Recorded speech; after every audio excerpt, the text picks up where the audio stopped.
Genesis chapter 3, verse 1 to 24.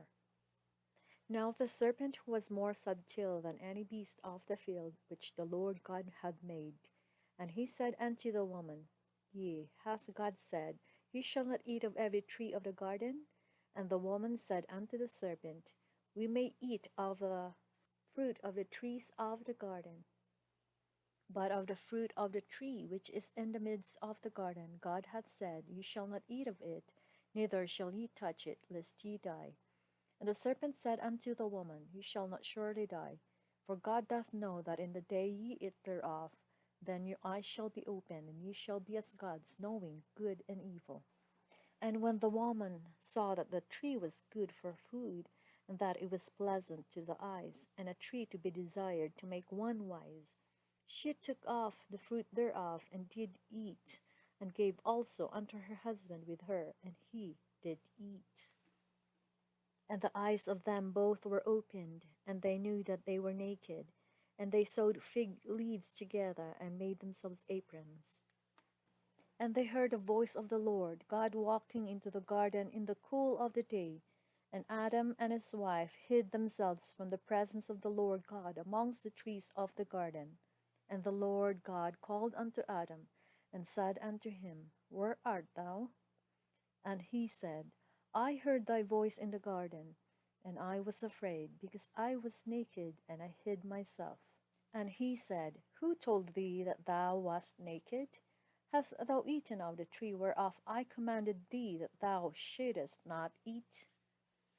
And the man said, The woman whom thou gavest to be with me, she gave me of the tree, and I did eat. And the Lord God said unto the woman, What is this that thou hast done? And the woman said, The serpent beguiled me, and I did eat. And the Lord God said unto the serpent, Because thou hast done this, thou art cursed above all cattle, and above every beast of the field. Upon thy belly shalt thou go, and dust shalt thou eat all the days of thy life.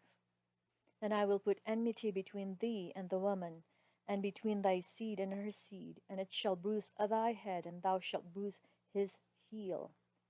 Unto the woman he said, I will greatly multiply thy sorrow and thy conception.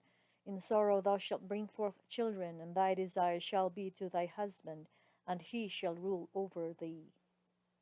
And unto Adam he said, Because thou hast hearkened unto the voice of thy wife, and hast eaten of the tree of which I commanded thee, saying, Thou shalt not eat of it. Cursed is the ground for thy sake, in sorrow shalt thou eat of it all the days of thy life.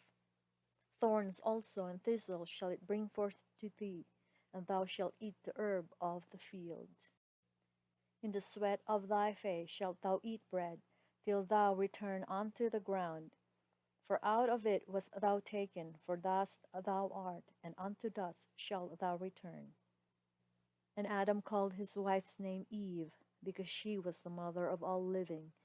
And to Adam also and to his wife did the Lord God make coats of skins, and clothed them. And the Lord God said, Behold, the man is become as one of us, to know good and evil. And now, lest he put forth his hand, and take also of the tree of life, and eat, and live forever.